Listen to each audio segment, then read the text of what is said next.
No les cambió horario, ¿eh? Tienen el horario que tienen siempre. Sí, pero por ejemplo, perspectiva filosófica pedagógica terminó como a las 8:30, 35 por ahí. Por ahí están terminando la otra clase, a eso me refiero. Ah, ¿el lunes decís? No, el miércoles nos pasó que los chicos Ah, ya estaban, nosotros estábamos terminando una clase y tenían que empezar otra. Todavía no habíamos terminado. ok, ok. Hola Daniel, hola Graciela. Hola, buenas noches.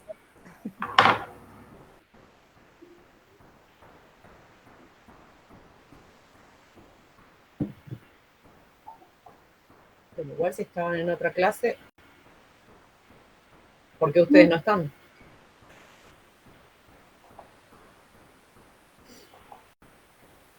Estábamos en psicología, pero terminó hace como 15 minutos. Por ahí recién están entrando. Ah, está bien. Yo mientras me fui a tomar una sopa. Me parece bien. Yo me fui a calentar el agua del mate, ¿no, Enzo? Lo dejé a Enzo solo en la pantalla. Yo me fui a hacer un café. Él se cree que está en segundo, ¿viste? Ay, Entra yo a la me hice clase un de sándwich segundo. de milanesa. Yo ya quiero estar dando clases, ¿se puede? El año que viene, el año que viene. Hola, Micaela. Hola, profe. Hola, Lucas. Hola, Vanina.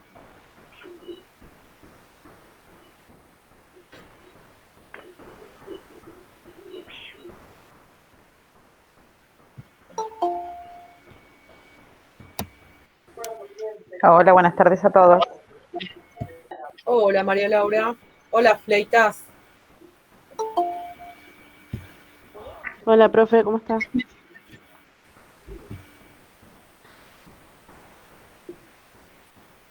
Buenas. Hola, Vané. Profe.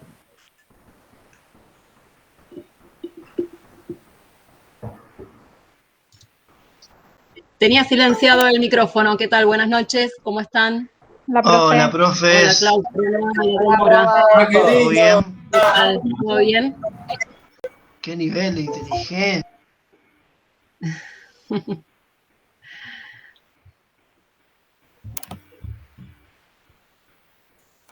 Profe, le tengo que hacer una pregunta por los mapas. No, no. Después, ahora para lo último. Quédate a lo último y solucionamos y vemos.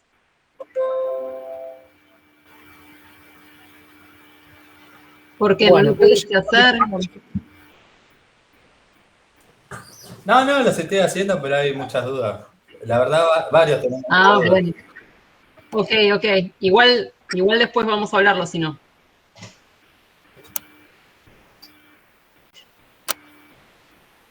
No, perdóname que se me hizo tarde. Estoy en mi casa. Si te estuviera esperando abajo de la lluvia, no estaría tan contenta. Te estaría hablando de otra manera. Pero no, estoy en mi casa. Por mí llega a la hora que quiera. Ay, te extraño, extraño la escuela. Estás loca.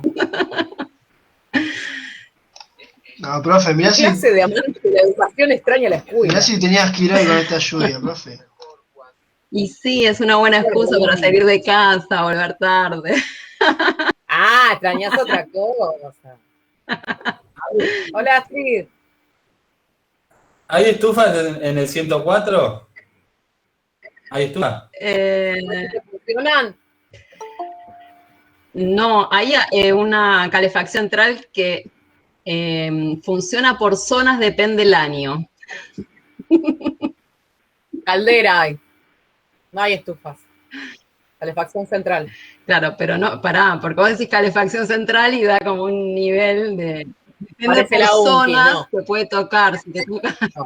Podés estar tranquilamente en Hawái o en Polonia, digamos, dentro del mismo edificio. Claro, y si tenés puerta bien y ¿Qué más? Sí, sí, no. Viajás de Alaska al Congo en un pasillo. Es más, no todas las aulas tienen enchufes, así que... Todo hermoso. Pero se extraña. Tómatela. Anda vos. En verano vamos una hora antes a buscar el que tiene el ventilador que anda. Posta, una hora antes, ¿eh? Y me Eso siento es para ahí y no ve nadie. Y son varias aulas que uno recorre para ver que funciona el ventilador. Ah, yo ya sé en el segundo piso cuál es la que anda. Siempre que tengo mesa uso la misma. Es Sí, Hola. todo lo que está bien. Es todo lo que está bien. por supuesto. Por supuesto. Por lejos. Yo me siento ahí, le guardo el lugar a Vanessa para que se siente al lado mío. En el único aula que tiene ventilador. Buenas noches, Natalia, ¿qué tal? Buenas En realidad noches. todas tienen ventilador, el problema es que ninguno arranca. Están divinos, pero no. El macetero. Es verdad. Por eso, vos decías calefacción central, pero se hacen por ahí equivocada. Sí, Calefacción central es como, wow. nunca nadie podría imaginar cómo funciona la calefacción en el normal. Es central porque se centra en un aula sola. Exacto, Claro. exactamente. Bueno, criaturitas de Dios, vamos a explicar la organización de la práctica de primero. El espacio de la práctica docente es en todos los profesorados el eje de la carrera. Eso implica que el espacio de la práctica docente es la materia que tiene mayor carga horaria semanal. Práctica de primer año, por ejemplo, tiene 5 horas semanales. En esas 5 horas semanales tienen 2 docentes dentro de la materia. Tienen una docente generalista, que vendría a ser yo, y una especialista de la disciplina, que es Vanessa. ¿Sí? Para aprobar el espacio de la práctica docente, la tarea consiste en hacer las actividades que les mando yo y las que les manda Vanessa. Las dos. Tienen las clases dentro del mismo aula, porque es una materia única, ¿sí? Se van a encontrar con que los viernes, en general, les subo clase escrita, que tiene una explicación del desarrollo de uno de los temas. También tienen bibliografía, también tienen guía de lectura de esa bibliografía. La guía de lectura de la bibliografía es exactamente igual que en sociopolítica, para que ustedes se guíen y vayan haciendo los resúmenes. No es algo que tengan que entregar, pero sí es algo que les puede guiar por si hay algo que no están entendiendo y quieren preguntar en la clase de consultas. Al viernes siguiente conmigo tienen la clase de consulta y luego es más o menos aproximadamente la fecha de entrega de la actividad correspondiente a ese tema, ¿sí? Esto no quiere decir que sí o sí la tengan que entregar ese día, pueden hacerlo antes si quieren y tienen ganas, si les parece que les va a salir bien, o pueden esperar a tener la clase de consulta si tienen algunas dudas. De todas maneras, si le hacen mal, ese no es un grave problema porque les haré alguna devolución que los oriente a hacerla un poco mejor. Hasta acá respecto de la cursada generalista. La cursada especialista, de la que les va a hablar ahora Vanessa, consiste en trabajos que refieren a la parte teórica, pero con más, con una mirada más parada, efectivamente, en lo práctico, ¿sí?, de la tarea docente. Parte específica, la idea es focalizarnos en el nivel secundario, porque ustedes van a ser profesores de historia del nivel secundario. La idea es darle a ese marco general del cual les va a hablar Claudia, tratar de aplicarlo en la práctica de la mejor forma posible en estas circunstancias virtuales, ¿sí? La idea sería trabajar en la escuela que yo trabajo como docente del nivel secundario y a partir de ahí volcar el marco general en el marco práctico de una escuela concreta, ¿sí?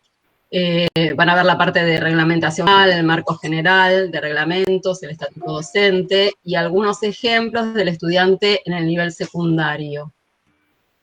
Y voy a tratar de, bueno, de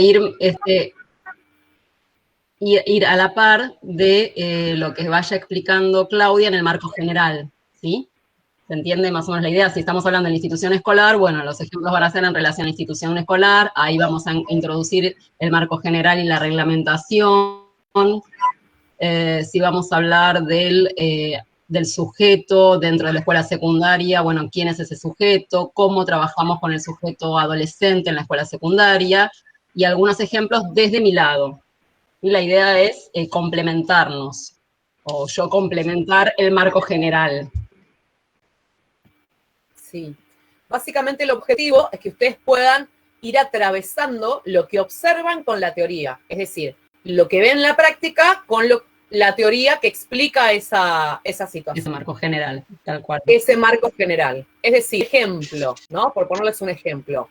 En las próximas clases vamos a ver un concepto que es el concepto de panoptismo, que es un concepto que tiene que ver con la estructura edilicia, ¿sí? De una institución. Bueno, lo que tienen que hacer con Vanessa es explicar dónde se ve eso en una escuela secundaria, en el edificio de una escuela. ¿Se entiende? O sea, es como atravesar. Si yo les doy el marco de la adolescencia, lo que ven con Vanessa es ese sujeto adentro del aula, ¿no? Adentro de la escuela de nivel secundario. ¿Se va entendiendo? O sea, lo que tienen que hacer es ir aplicando lo teórico, ¿sí? A específicamente la situación cotidiana de la escuela, ¿no? Cuando nosotros vemos institución educativa, vemos instituciones sociales, instituciones educativas, ¿sí? Con Vanessa ven la institución secundaria, ¿se entiende? Como más puntual. ¿Van bien? Entonces tienen todo un marco teórico, todo un bagaje teórico que tienen que utilizar para empezar a observar la realidad de la escuela destinataria de su formación a partir de marcos conceptuales que los saquen del lugar de estudiante de escuela secundaria al lugar de docente de escuela secundaria, ¿no? Es decir, van a mirar van a empezar a ver la institución educativa con otros ojos, con otro rol, ¿ok? ¿Se va entendiendo hasta acá?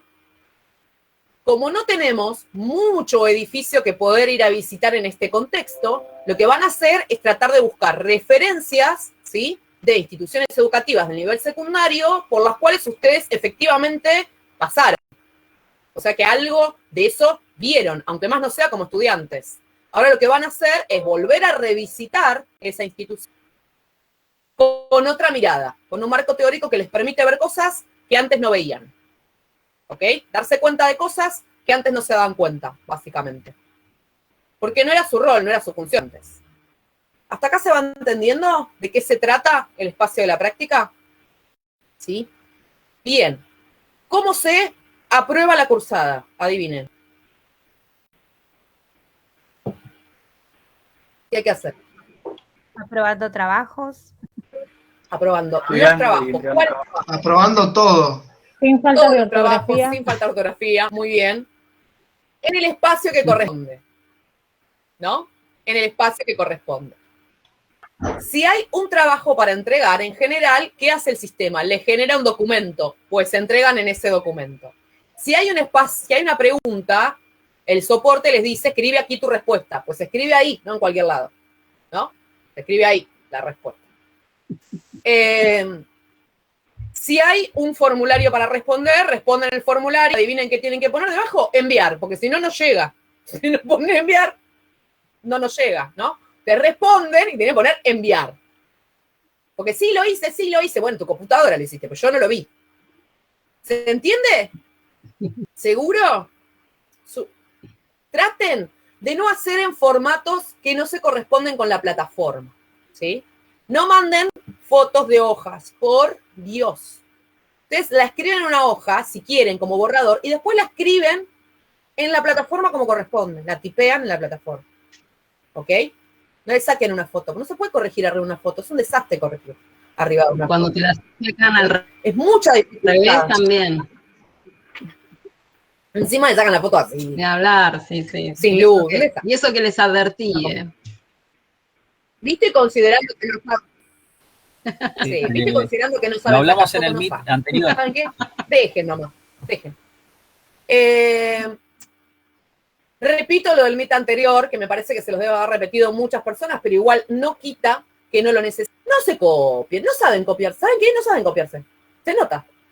Entonces, como se lo hagan, porque les va a quedar un plagio, después tienen que recusar la materia, ven un horror, una porquería la sanción. ¿Se va entendiendo? ¿Hasta acá? ¿Van bien? ¿Seguro? Ok, perfecto. ¿Alguna pregunta sobre la cursada? Creo que todavía vamos bien, ¿no? O sea, tenemos clase escrita sobre el texto, tenemos una actividad, tenemos clase de consulta, ¿sí? Después, la semana que viene, ¿qué les toca? Si hoy tenemos consulta. Teórico. Clase escrita teórica, La tarea. muy bien, y la otra tenemos clase de consulta y así.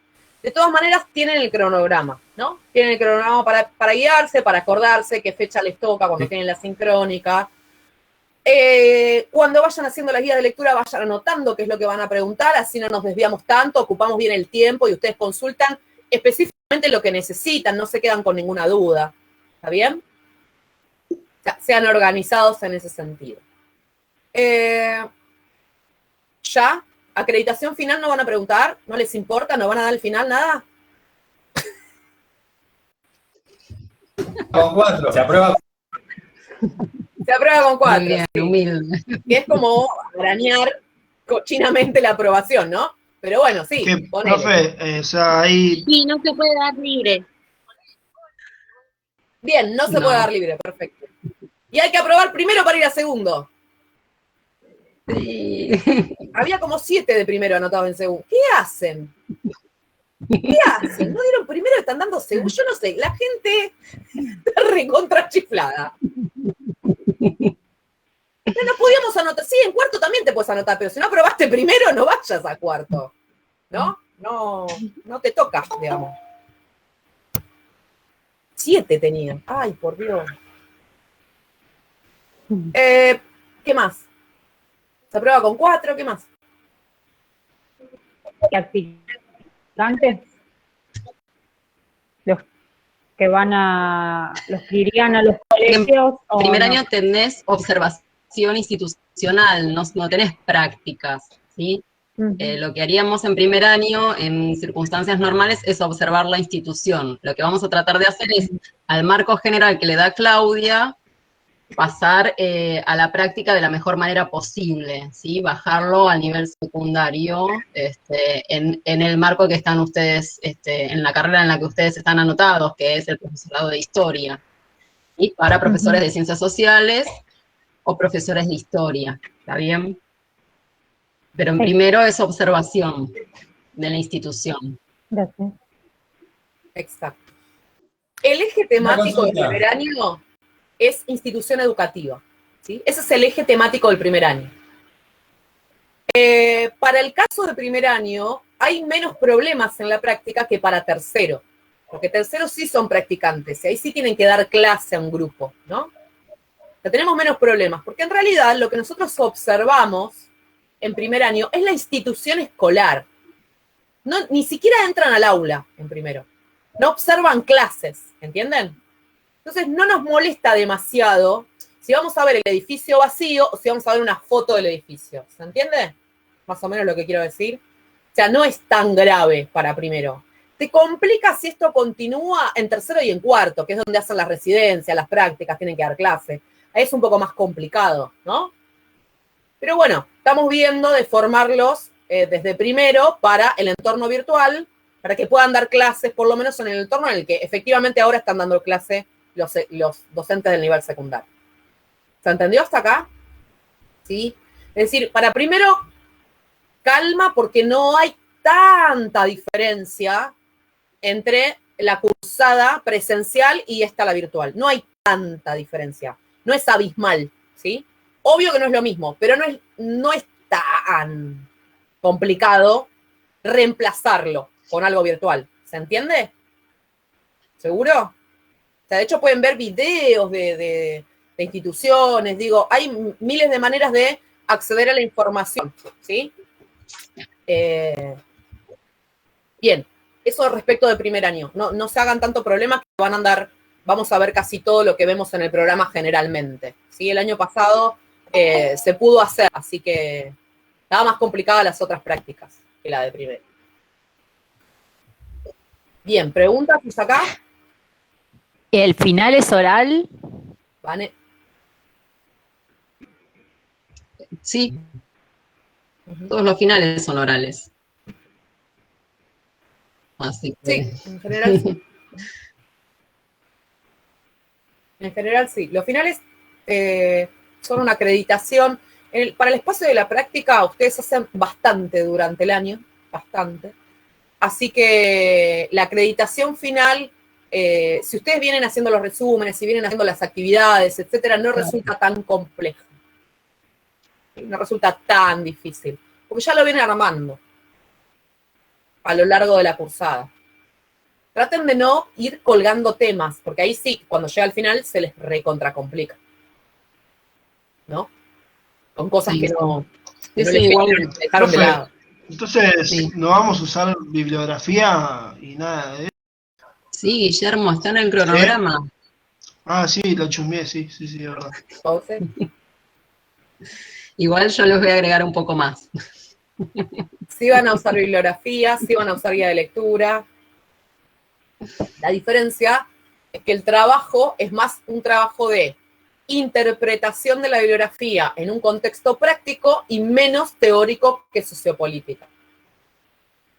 ¿Se entiende la diferencia? Y que americana, pobre, agreguémosle. Exactamente. Pero que van a salir buenos, ¿no, Claudia? Decirles si no algo salen, alentador, que no estén buenos, no salen. Que van a salir muy buenos profesores, van a ser profesores. Yo tengo todo el tiempo del mundo. Si ustedes este año no quieren terminar, viene el año que viene y lo volvemos a intentar. No, pobre, deja. Bastante te tienen que ver, que encima te van a ver repetido, deja. Uf. Pobre gente. Una Pobre consulta. gente. Una consulta. La cursada termina en diciembre, ¿no? Noviembre. En noviembre. ¿Y hasta cuándo se puede dar el final? ¿O cuándo es el primer final? El primer final es en diciembre. ¿Y después hasta cuándo lo puedes estirar para poder darlo? Hasta abril. Y varían los años, pero puedes estar hasta el 25 de diciembre. Tiene una validez de 5 años, me parece. Sí.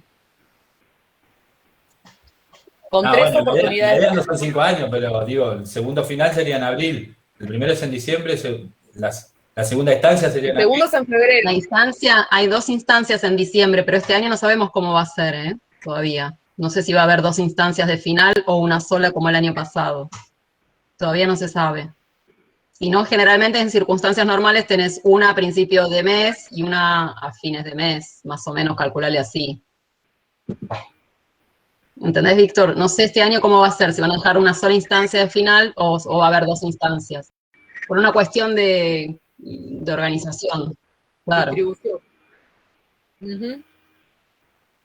De distribución del horario de los docentes y de ustedes. Igual lo más recomendable es que no dejen finales para dar y no se tilden, porque después llegan a tercer año y deben un montón de finales, se les hace un lío bárbaro. Traten de no dejar finales. No pueden avanzar en la carrera. Y no pueden avanzar en la carrera, claro, porque les quedan un montón de relativas. No, pero, o sea, la intención sería, si vos no podés dar 9 finales en diciembre, porque es mucho la carga, das 5, ponele en diciembre, y los otros 5 o los otros 4 los das en febrero, ponele. En febrero. Tenés más tiempo sí, bueno, sí, eso lo... Claro. Sí, está febrero, después está agosto, después está otra vez noviembre, diciembre, febrero, marzo, después agosto, y así. 5 años así. En algún momento, presentate, diría yo, ¿no? Bueno. ¿Algo más? ¿Ya está? ¿Largamos tema? Tema de primera clase. Las instituciones educativas son un tipo, una forma, un formato de institución social. Entonces, la primera clase versaba sobre el concepto de instituciones sociales. ¿Qué son las instituciones sociales? Las instituciones sociales son normas valor, dependen mucho de la representación y del contexto, son configuraciones sociohistóricas. ¿De qué otra manera se definían las instituciones sociales en los textos? ¿Se acuerdan? ¿Hicieron guías de lecturas?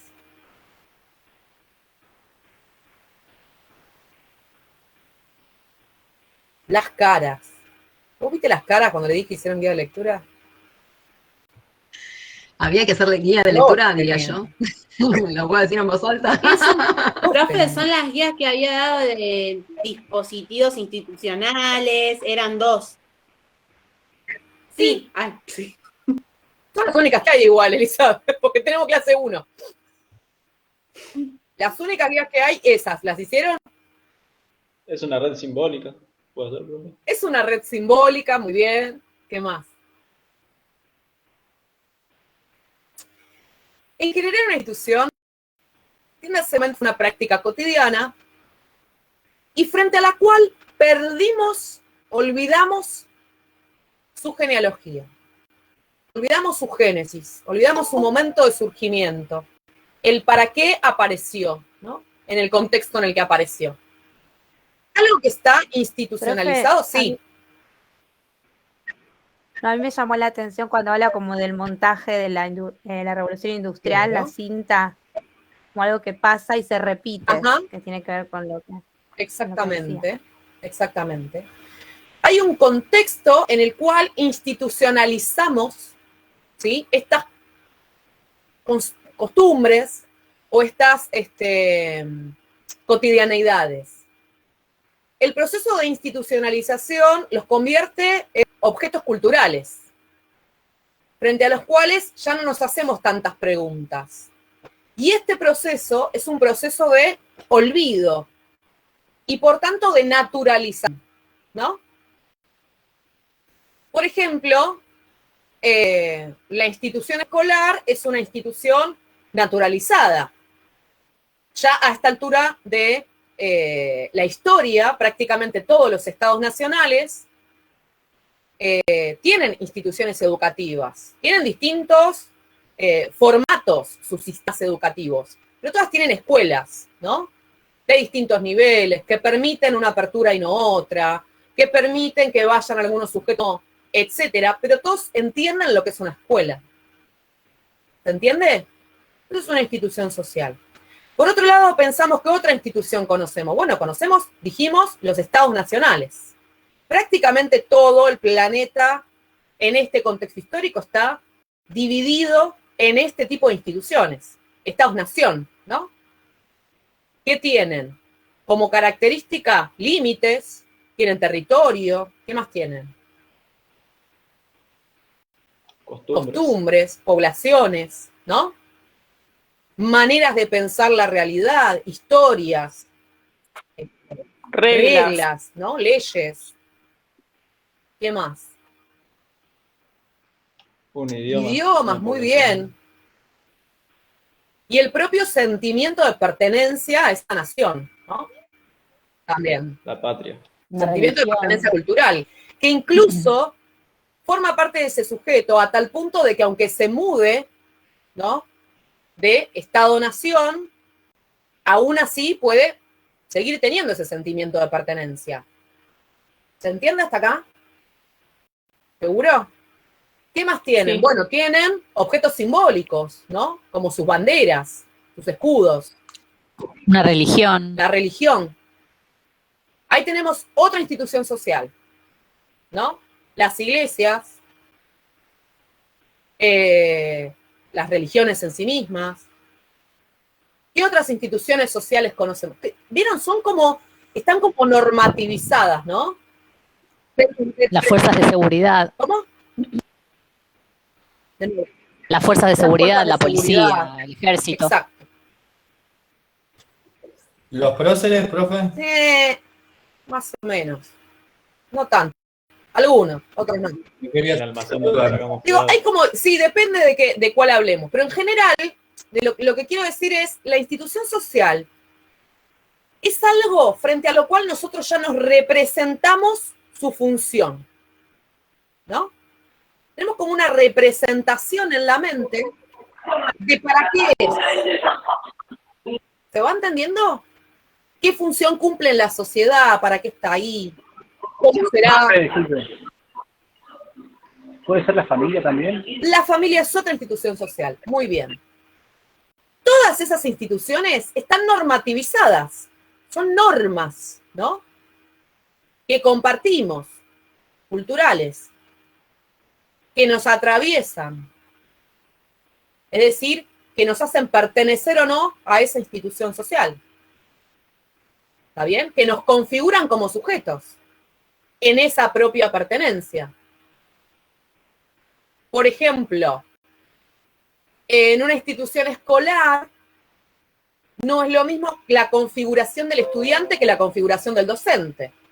Y puede ser una misma persona en una institución educativa ejerciendo un rol y en otra institución educativa ejerciendo otra situación, ¿no? Digo, y ese posicionamiento que me da la institución me hace que sean esperables determinadas cuestiones en esa institución. Y que otras no tengan lugar. O no me las imagine dentro de esa institución. ¿Para qué sirve ese olvido de la génesis, esa naturalización? Básicamente, para el ordenamiento de los sujetos y para el ordenamiento de nuestra propia percepción. Aquello que consideramos normal y natural propio de esa institución.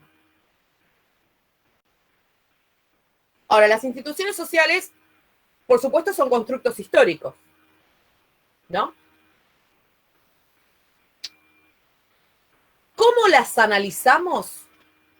Generalmente desarmamos a las instituciones sociales para analizarlas en su parte material y su parte simbólica.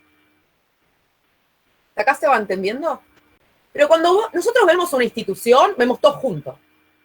Digo, que separemos en material y simbólico tiene que ver con el análisis que estamos haciendo para poder entenderla mejor, ¿no? Es como agarrar un cuerpo humano y pensar los sistemas que lo componen. O en realidad el cuerpo humano funciona si están todos adentro y todos andan bien. Si yo lo empiezo a desarmar, ya no es un cuerpo humano, es un cadáver, ¿no? Ahora, para poder comprender cómo funciona, hay que ir desarmando, ¿no? Eso se llama analizar, ir sacando las partecitas, ir viendo cómo funciona cada parte, pero en realidad un humano tiene todo eso junto, ¿no? En sí mismo, de esa manera funciona. ¿Hasta acá se va entendiendo más o menos lo que quiero decir? Es decir, nadie va a ver una institución social en su parte material sola dando vuelta por la calle, ¿no? Ni tampoco va a ver su simbolismo dando vuelta por la calle solo, ¿no? Paseando. ¿Se entiende? Lo que vemos es una institución social global y completa. Pero solo a fines de comprenderla, dividimos su parte material y su parte simbólica. ¿Hasta acá vamos bien? Lo que configura en general la mayor relevancia de una institución social es su parte simbólica. A partir de su parte simbólica, ¿cómo organiza su materialidad? Lo simbólico es la representación compartida, algo que Serge Moscovici denominó representación social. Las representaciones sociales son modos de pensar lo que corresponde a esa institución. Modos de imaginar lo que tiene que ver con esa institución. ¿Cómo me la imagino, cómo la pienso y qué tan difundido y compartida está esa definición? Esa definición compartida, representada en la mente, se traduce en la materialidad y no al revés. Vamos a poner un ejemplo.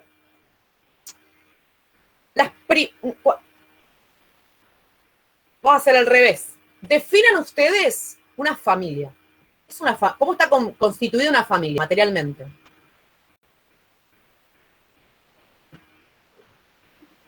Serían Abuelos. mamá, papá,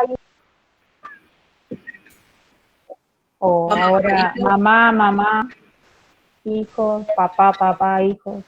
Bien, ¿qué más? Adultos No responsables. parental. Adultos responsables, ¿qué más? Puede ser Abuelos, familia, tíos, que también forman Ujú. parte de la familia. ¿Qué más? La casa. Hermano. La casa, muy bien. ¿Qué más? El perro, ¿por qué no? Perro. Quieren decirlo, pero perro y gato, muy bien. Yo sé que no quieren decirlo, pero en la cabeza de las personas, la mayoría de la representación social de familia, es mamá, papá, hijo, hija, en ese orden, 2. Perro, labrador y un gato. Como la imagen de, ¿no? Vos decís, familia, entonces. Vos sabés que hay otro tipo de familia, pero si tiene muchos pibes ya se llama numerosa, ¿viste? Si no tiene mamá y papá, tiene uno solo, ya se llama monoparental.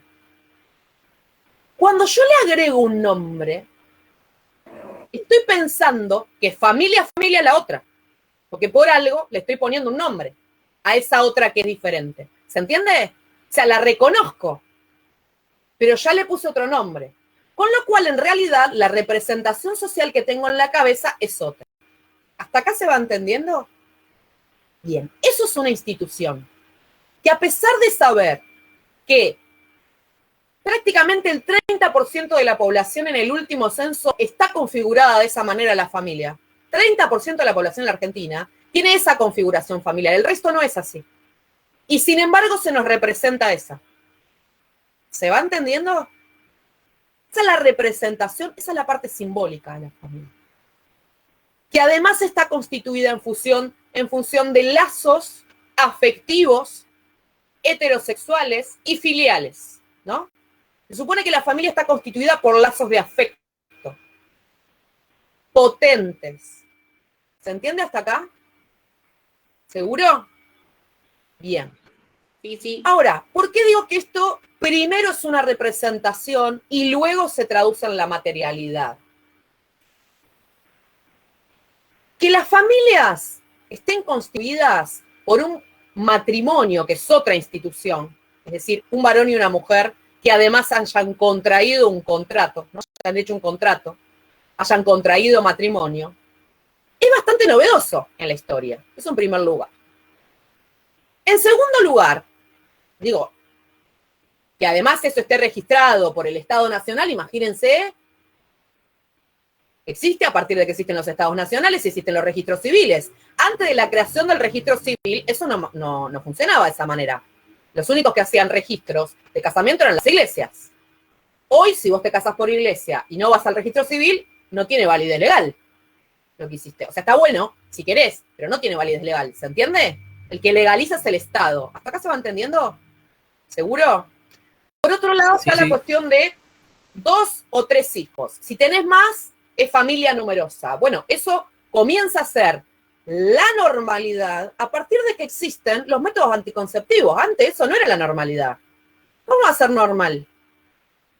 Digo, es la normalidad en función de que los métodos anticonceptivos existen. Previo a eso, eso no era normal. Si nosotros pensamos en otro contexto histórico, vamos a ver que la familia se compone de muchísimos más miembros, ¿no? Y entonces, los hijos se casan y permanecen en la misma casa, ¿no? Y tienen sus propios hijos en la misma casa. Y ven esas casonas. Está la cocina muy grande, con una mesa muy grande en el fondo, y hay un solo baño, con muchas habitaciones alrededor de un patio. Bueno, esa es la materialidad de otro tipo de familia, representada en otro contexto histórico. ¿Se entiende? Esas casas grandes, bueno, se traducen porque se piensa la familia de esa manera. Entonces, si vos pensás la familia como tan extensa, la casa que construís es esa familia extensa, para esa familia extensa. ¿Se entiende hasta acá? La materialidad va a terminar acompañando la representación, ¿sí? Cuando aparece la idea de familia monoparental, aparecen otro tipo de casas, ¿no? Y esas casas tienen en la representación distintos lugares para los... Entonces aparecen divididas las habitaciones del matrimonio de la habitación de los niños, ¿no? La habitación de los infantes. Y aparece, ¿por qué? Porque aparece la idea de infancia, ¿no? Entonces tiene que haber un cuarto para los padres y un cuarto para los niños, por separado. No es que históricamente siempre fue así. ¿Se entiende hasta acá? Pero configuramos la idea, ¿no? De que los niños no deben compartir la habitación y entonces está la habitación de los adultos y la habitación, ¿no? Y además se le van a agregar cuestiones materiales, que es que la habitación de los padres aparece un tipo de cama particular. Y en la habitación de los niños aparece otro tipo de cama en particular. ¿Se va entendiendo? Primero, me represento de determinada manera. Aparecen las cunas porque me represento al bebé como alguien que puede lastimarse si, ¿no? Se sale de ese lugar. Entonces le pongo como cosas alrededor para que no se lastime. ¿Quién iba a intervenir? ¿Alguien iba a decir algo? No, profe, no, quería saber si puede ser un ejemplo como antes en la escuela, por ejemplo, normal en su época, que tenía los pupitres o las escuelas que estaban unidos los bancos, era una forma de pensar, ¿no? La enseñanza. Claro. Y puede ser que lo material era ese tipo de disposición en el aula. Exactamente. Igual sigue todavía. También, sí, en muchas instituciones educativas todavía se muestran, en las aulas históricas está la tarima para el docente, la parte donde se sienta el docente, está un poco más alta que donde se sientan los estudiantes, ¿sí? Está como un tantito así más alta. Entonces, primero se piensa al docente como el lugar del saber y del poder dentro de ese aula, y luego se lo pone algo para que quede más alto. ¿Se entiende? Primero tengo que pensar que es un ser que tiene que tener una superioridad dentro de ese aula para ponerle eso. Si no lo pienso, no hago eso en el aula, ¿no? ¿Se va entendiendo para Sí, acá en la cosa? Sí, Darío. Acá en la media 15 está el escalón, en el comercial de Quilmes. Bien, el escalón tiene que ver con eso, ¿no? Primero configurás la representación de algo y a partir de ahí construís la materialidad. ¿Bien? Lo que tiene más fuerza en cualquier institución social es la representación. Y esa representación es su parte simbólica. ¿Ok? Por ejemplo, la escritura es una institución. Nosotros escribimos, es una institución social escribir, porque además es compartida. Entonces, ¿cuál es la materialidad de la escritura? Las palabras, las letras, los símbolos, ¿no? Los signos. El soporte sobre el que estoy escribiendo, que puede ser un soporte digital o puede ser un soporte analógico. ¿Se entiende? Y la símbolo simbólico de la escritura es poder comunicarme con otro en diferido. ¿No? Porque si yo me voy a comunicar de inmediato, me charlo. Digamos, la idea de la escritura es que yo escribo algo y el otro lo lee en otro momento. No en el mismo momento. Por lo menos eso es simbólico de la escritura. No sincrónicamente en el mismo acto. ¿Se va entendiendo? Si tiene una parte simbólica, que es la comunicación en diferido en el tiempo, y tiene una parte material, que es las letras, el orden de las letras, los símbolos que estoy usando, ¿sí?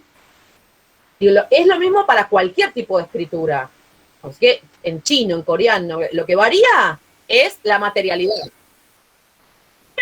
¿No? La materialidad, el símbolo que estoy usando. ¿Se entiende? El orden del símbolo, la pronunciación, si quieren. Pero lo simbólico es poder comunicarme con otro. ¿Verdad? Y además en diferido, dejar algo escrito para que otro lo lea en otro momento. ¿Se entendió hasta acá? ¿Vamos bien? ¿Sí? Ahora, ¿por qué decimos que es una institución? Porque tiene un código compartido. Si yo escribo en un idioma que no entiende nadie, deja de ser una institución. Porque dejo de compartir ese código, ¿no?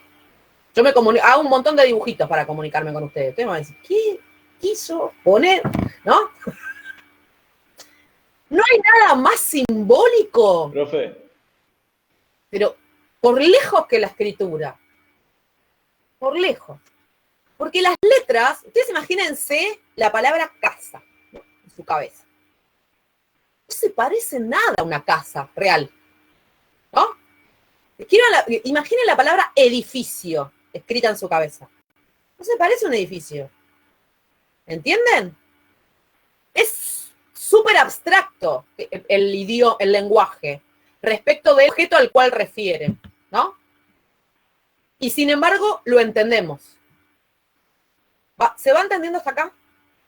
¿Sí? Entonces. Sí, a mí me pasaba cuando era chico que decía que ¿por qué el 2 es un 2? Digamos, ¿por qué el 2 se llama 2 y no se llama 1? O se llama 3, el 2, el grupito del 2. Es una gran pregunta.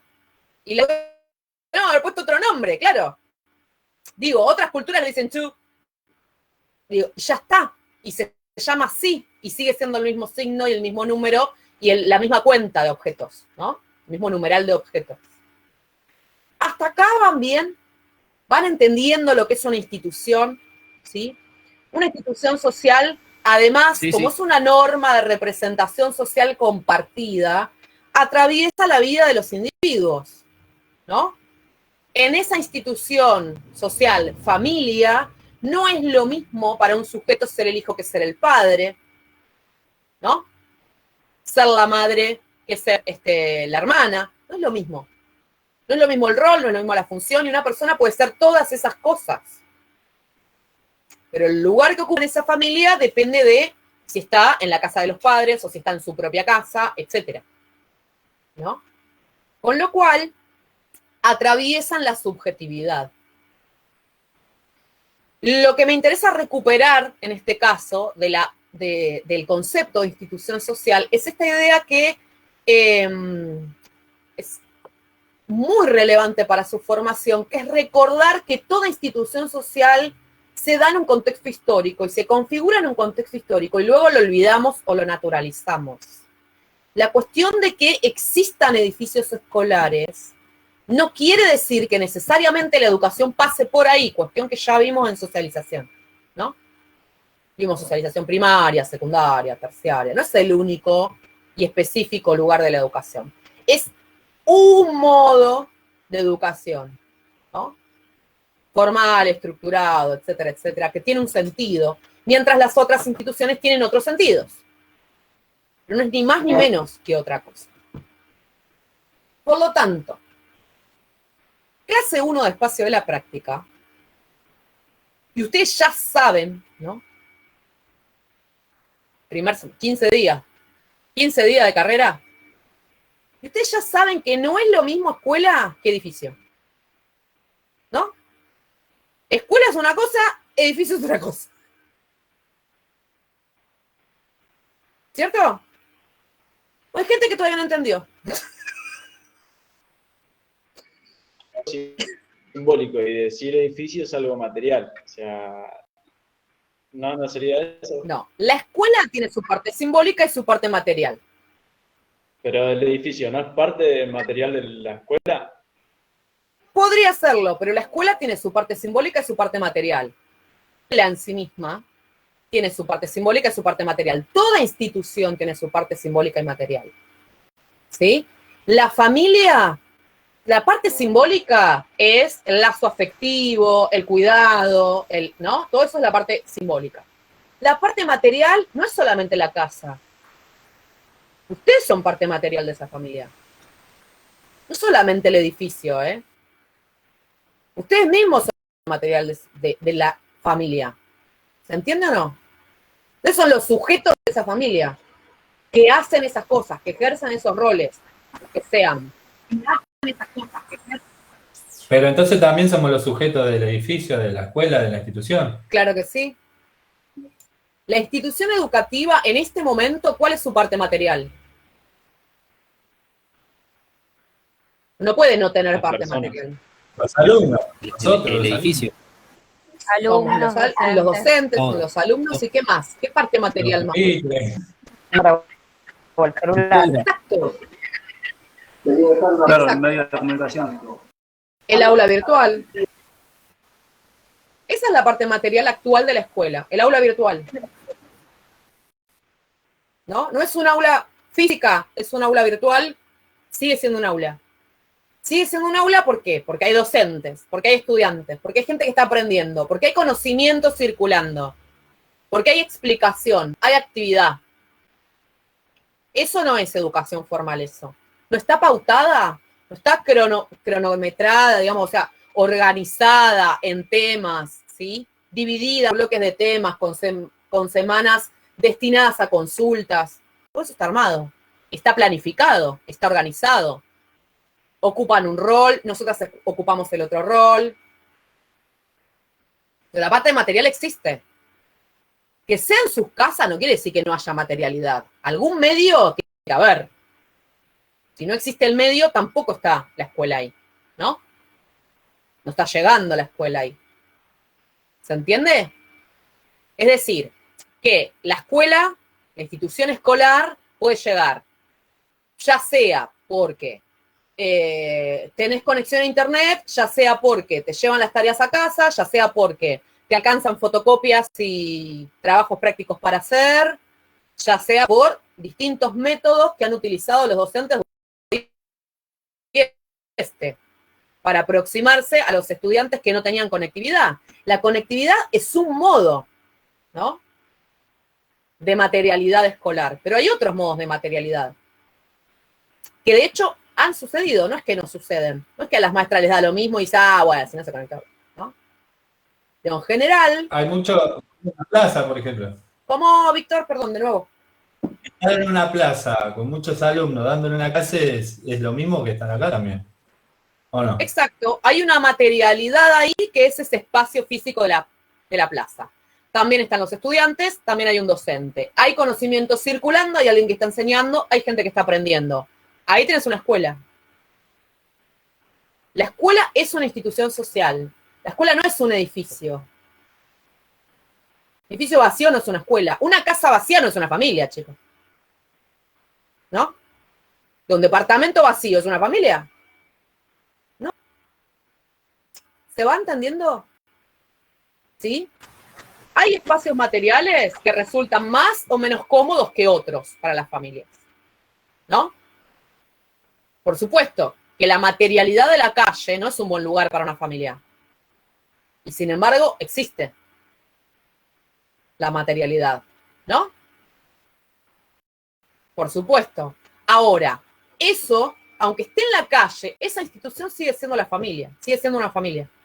Aunque no tenga casa, es una familia. Y un departamento vacío no es nunca una familia. Es un departamento vacío. ¿Se entendió o no? ¿Seguro? Digo, Sí. un laburante que no tiene trabajo es un desocupado, es un trabajador desocupado, pero es un trabajador desocupado, ¿no? Una fábrica cerrada no es trabajo. No es que eso es la institución de... No. Si está cerrada y nadie está trabajando ahí adentro, es un galpón. Vacío. Es como decir un establecimiento escolar sin alumnos y sin profesores tampoco podría ser una escuela. Eso no es escuela, claro. Esa no es la escuela. Es un edificio donde no hay nadie. La escuela está donde se produce la educación formal. Eso es la escuela, ¿no? La escuela es el lugar donde estás educando. Escuelas hay muchas formas de hacer escuela. Y no Sí, pero ahora que es virtual, que los alumnos no están en el colegio y los maestros tampoco. De nuevo, ¿le contestan? Ahora que es virtual, ¿dónde está la Sigue siendo materialidad? una manera de educar, porque, o sea, se produce el intercambio de todas maneras, aunque sea por una plataforma. Hay comunicación. En síntesis, el espacio físico no determina sería esta la manera una institución virtual. social. Claro. Situación Para de nada. calle. O sea, que no tengan casa y estén en la calle no significa que no sea una familia. Bueno, en este caso pasaría lo mismo con la escuela. Exactamente. Exactamente. Es como pensar, a ver, piensen, una fuerza de seguridad. Y bueno, hay un espacio material que es la comisaría, sí, bueno, está. Ok. controla por la calle. ¿Qué? Si no está en la comisaría, ¿no existe? Digo, esa institución social se desplaza. ¿O no? Digo, y sigue perteneciendo a la misma institución, que es la institución policía o la institución ejército. ¿Se entiende? Es la misma institución. No es que si no hay una comisaría o una garita, entonces no existe la policía. No es así. ¿Hasta acá se va entendiendo? ¿Seguro? ¿También? Sí, Daniel.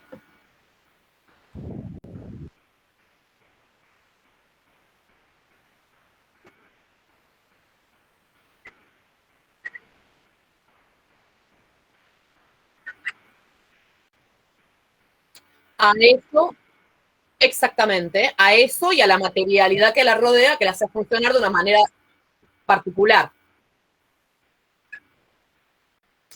Vamos a poner otro ejemplo. Más allá de la pandemia y del encierro, ¿no? Si yo, no sé, hay miles de ejemplos de docentes que deciden hacer un paseo a Parque Pereira. Porque no están en la escuela, entonces no hay educación. Si los pibes están aprendiendo, si están relevando datos, si están mirando los árboles y clasificándolos, buscando bichitos, armando un terrario, ahí está la educación, ahí está la escuela. Está ahí. La escuela está de visita en ese lugar. ¿Se entiende? Ustedes un día se les ocurre llevar a los pibes al patio y les muestran dónde está el norte, dónde está el sur, de acuerdo a cómo está el sol. Porque están en el patio, no están en clase. Están en el patio, pero están en clase. ¿Se entiende lo que quiero decir? El aula no es el único lugar. La clase es una institución que no depende de que el aula esté ahí. La clase es otra cosa. La educación formal es otra cosa. No está pegada a la realidad. Sí. Profe. Sí. Podría ser, uno es trabajador los días hábiles y el fin de semana como no trabaja, o sea, no deja de ser un trabajador. Claro. Igual. Bueno. Exacto. La institución trabajo se define de otra manera. No se define solamente porque vos el sábado no estás yendo. No estás yendo porque estás en tu momento de descanso, pero seguís siendo un trabajador. No te quita.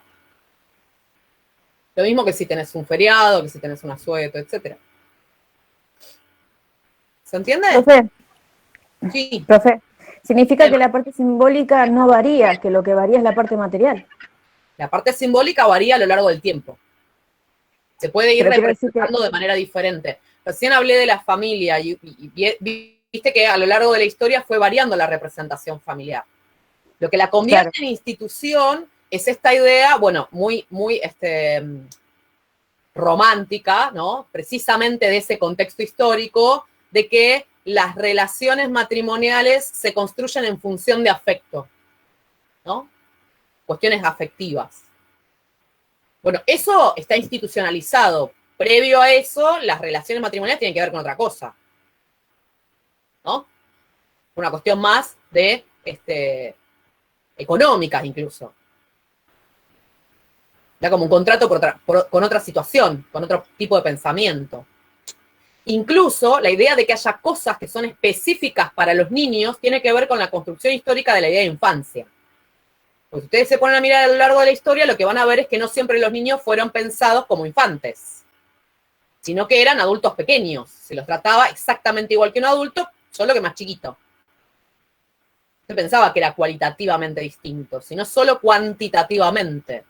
Por lo tanto, por ejemplo, laburaban igual que los grandes. Yo pensaba que eso no tenía nada que ver con su desarrollo, que no correspondía, que tenían que estar en la escuela. Bueno, todo eso es institución social, ¿no? Es posterior a la idea de infancia y de cuidado especial y particular sobre los niños. ¿Se entiende? ¿Van bien, seguro? O sea, recién a partir de la constitución de esta idea van a aparecer, por ejemplo, artefactos materiales específicos destinados a la infancia, ¿no? incluso artefactos, materiales específicos destinados a los bebés, distintos de los que se destinan a los niños que ya deambulan o caminan, por ejemplo. ¿Van bien hasta acá?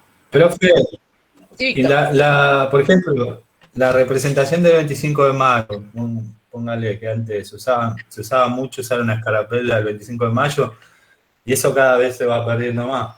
Pero igual sigue siendo un simbolismo el 25 de mayo, ¿no? Entraría sí, toda como institución social tiene su parte material y simbólica. Lo escribo toda. Lo escribí ya. Y con mayúscula. Toda institución. A lo que yo digo, el hecho de tomar el 25 de mayo como algo tan importante que todo el país lo toma, eso es algo institucionalizado, ¿o no? Claro que sí. Sí, por supuesto. Definir Algo simbólico. a esa revolución en particular como el surgimiento de, claro que está institucionalizado. Hubo otras que no conmemoramos. Previas incluso. Claro, pero por más que no, o sea, que pase el tiempo, pues no. Sí, todo feriado, todo es institucionalizado. Alguien define que esto se conmemora y que es un asueto y alguien define que esto no, independientemente de lo que haya, o sea, se le da una carga de valor y de simbolismo a una fecha particular y todos los estados hacen exactamente lo mismo, conmemora determinadas fechas patrias, ¿sí? O incluso determinadas fechas religiosas y asume que determinadas fechas religiosas son asueto o no, dependiendo de además la religión que asumió ese estado. Entonces, siempre hay una representación social detrás, que es la parte simbólica, a partir de la cual se construye la materialidad, ¿no? O sea, esta idea de conmemorar el 25 de mayo no como algo particular que nos sucede, sino como algo que sucedió. Entonces, la materialidad de eso es vestir a los pibes como si fueran de esa época, ¿no? Comer cosas que eran de la época. ¿Se entiende?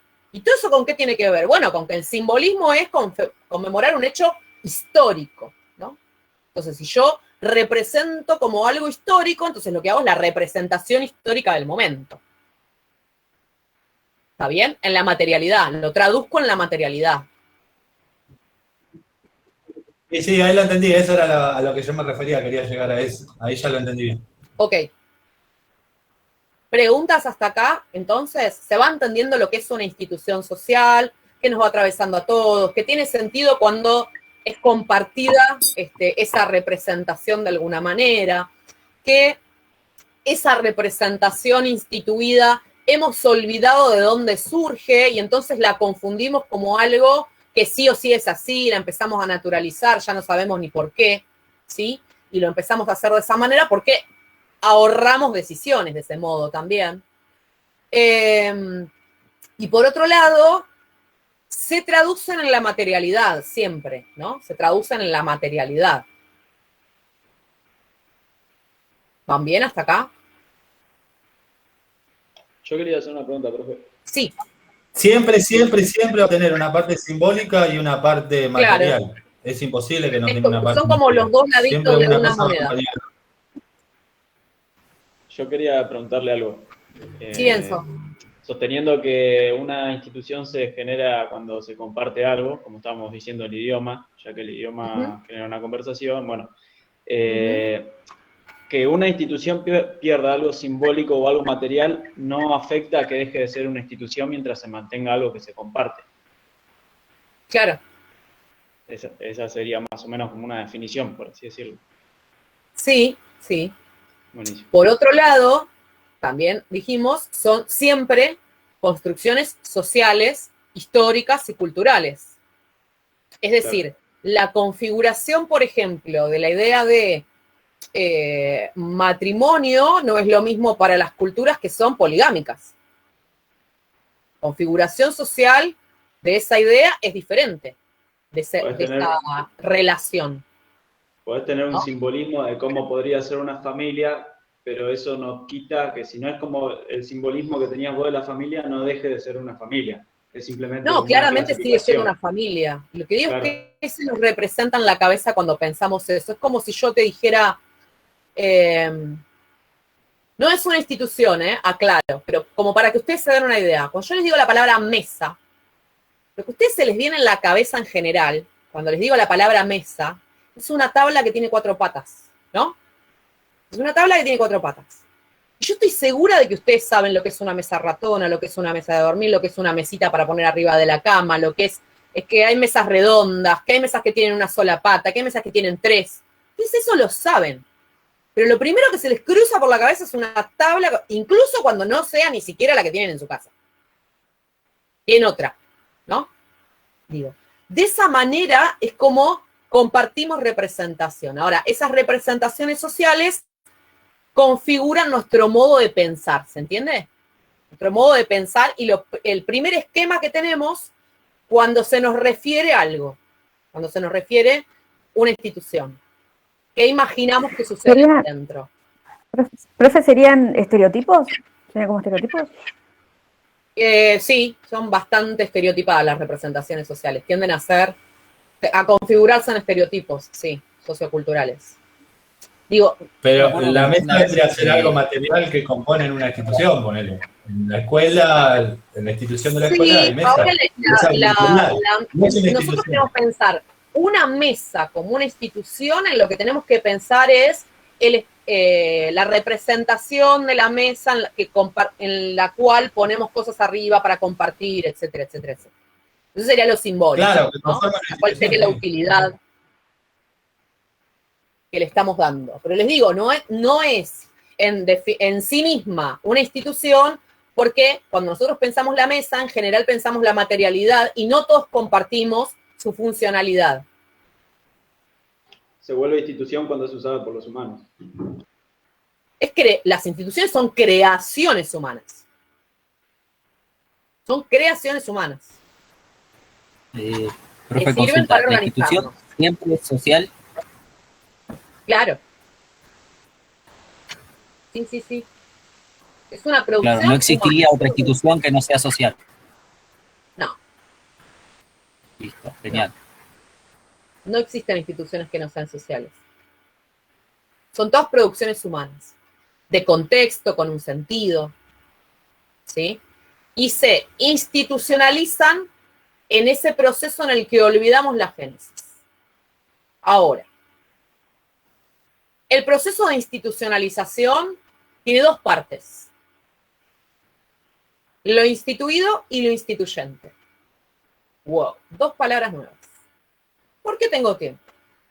Lo instituido es tal como está pautado.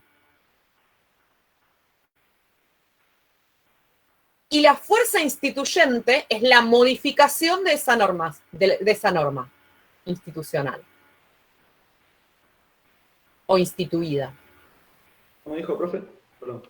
Que siempre que tenemos una institución, también tenemos un proceso de institucionalización. ¿Sí? En ese proceso está lo instituido, que es lo que ya está normado, y lo instituyente, que es la fuerza de cambio de lo normado. La potencialidad de pensar la institución de manera diferente.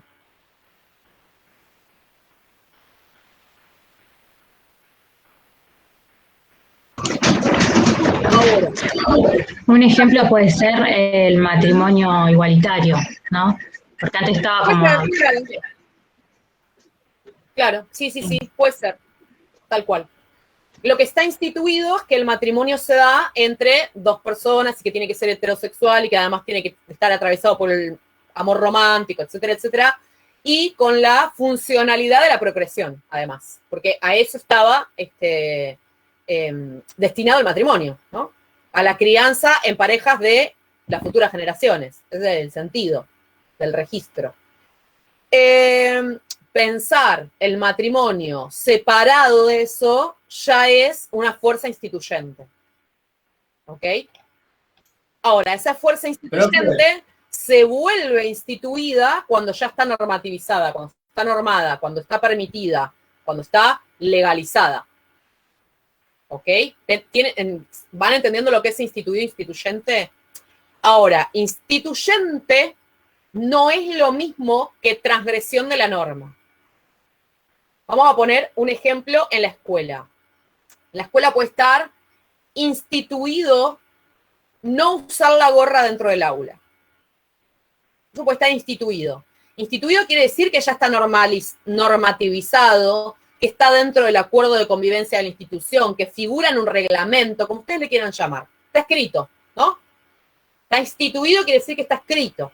Hay una normativa que dice, no puedo entrar con la gorra. Ahora, entrar con la gorra igual no es instituyente, es transgresión de la institución. Es transgredir la norma. ¿Qué es instituyente? Es un grupo de sujetos constituidos, por ejemplo, en centro de estudiantes, planteando modificar esa norma. Eso es instituyente. Cambiar esa norma. ¿Sí? ¿Se entendió la diferencia? No es lo mismo proponer el cambio de esa norma porque nos parece anacrónica, porque no tiene que ver con el contexto en el cual vivimos, porque ya la idea de que usar o no un sombrero es respeto o no respeto, si el respeto pasa por usar una gorra o no, ¿no? Bueno, que los estudiantes se organicen para discutir todo eso es instituyente. Que entren con la gorra puesta no es instituyente. Tenés una norma, está instituida, la estás transgrediendo, listo. No es instituyente eso. Son dos cosas distintas. La cuestión instituyente es el intento de modificación de lo que está instituido. Ahora, si yo ya tengo una norma, instituyente no es sinónimo de progreso. O de algo bueno. O de algo mejor. Si yo hoy tengo como válido el matrimonio igualitario y la ley de identidad de género, lo que tengo como instituyente son grupos tratando de boicotearla, diciendo que no tiene la misma validez, que no sirve, que hay que derogarla. Eso es el instituyente. Eso es instituyente. Sería como los que están a favor del aborto y los pro vida. No. Yo le digo antiderecho, pero si querés le decimos como vos quieras. El grupo que está en contra de la ley que ya está sancionada es instituyente. ¿Qué está haciendo? Tratando de que esa ley se derogue. ¿Se entiende? O sea, instituido es lo que ya está normado. Cuando el instituyente logra ser norma, pasa a ser instituido. Y lo que antes era la norma, pasa a ser instituyente. Toda institución tiene las dos cosas, siempre. Nunca hay un acuerdo completo. En esta representación social, nunca hay un acuerdo total y completo sobre ninguna institución. Ni sobre la definición de mesa, ni sobre la definición de familia, ni sobre la definición de hogar, ni siquiera sobre la definición de Estado. Un grupo instituyente al Estado-nación moderno es cualquier movimiento anarquista, por ejemplo. Es instituyente. ¿Se entiende? Porque ¿qué busca? Derogar esa institución Estado-nacional. ¿No? Cambiar, sacarla, que no exista más. ¿Se va entendiendo hasta ahora? ¿Van bien? Profe, sí. Entonces, en resumen, instituyente sería no el que quiere romper una norma, sino el que quiere cambiarla. Sí, o directamente quitarla. Claro, no hago lo contrario, sino que quiero cambiarla. Claro. Profe. Claro, y el que la infringe es el que es el transgresor. Exacto. Exacto. No es exactamente lo mismo. Transgredir la norma, porque cuando vos transgredís la norma, sabes que la norma está. ¿No? Y cuando, incluso a veces la transgresión de la norma tiene que ver específicamente con eso. Con querer transgredir la norma, punto. No con tratar de cambiarla, ni con proponer algo diferente, ni siquiera lo opuesto. Sino solo transgredirla, porque sí, porque la querés transgredir. Que no es lo mismo que cambiar la norma. Además las vías son distintas, ¿no? Para hacer una cosa que para hacer la otra. Dos vías diferentes. Si vos querés cambiar la norma de la gorra en la escuela, tenés que organizarte. Digamos, nunca se instituye ni se destituye una norma por un solo individuo. Cuestión también súper interesante, que es que como las instituciones son construcciones colectivas y sociales, la modificación de las instituciones colectivas y sociales necesariamente implica grupo. Y necesariamente implica organización. Si es solo una persona, o si son un grupo, son individuos sueltos, es una transgresión. No es una fuerza instituyente. Las fuerzas instituyentes siempre son colectivas, porque las instituciones son colectivas. ¿Se entendió? Sí, además las instituciones tienden a repetir, ¿no? Rutinas, cosas que están naturalizadas. Claro. Y está bueno cuando se organizan y se actualiza eso.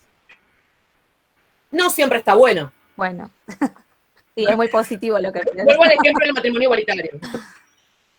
Que las cosas se estén dando de una determinada manera no quiere decir que siempre estén buenas. Digo, hubo un montón de intentos, por ejemplo, de derogar en su momento la idea de la escuela secundaria obligatoria, por ejemplo. No, que por qué va a ser obligatoria, ¿no? Esta idea de no, la obligatoriedad no, porque si no quieren ir, ¿para qué los van a obligar? Digo, también es un instituyente. Que no nos guste a nosotros, o que estemos de acuerdo o no estemos de acuerdo, no quiere decir que no sea instituyente. ¿Se entiende? Ahora, la diferencia entre instituyente y transgresor es que el transgresor es un mero individuo y a veces aparte lo hace a propósito. Digo, nosotros tenemos determinados comportamientos asociados propios de nuestra cultura que nos dicen en esa institución cultural en la que vivimos qué cosas son apropiadas y cuáles no.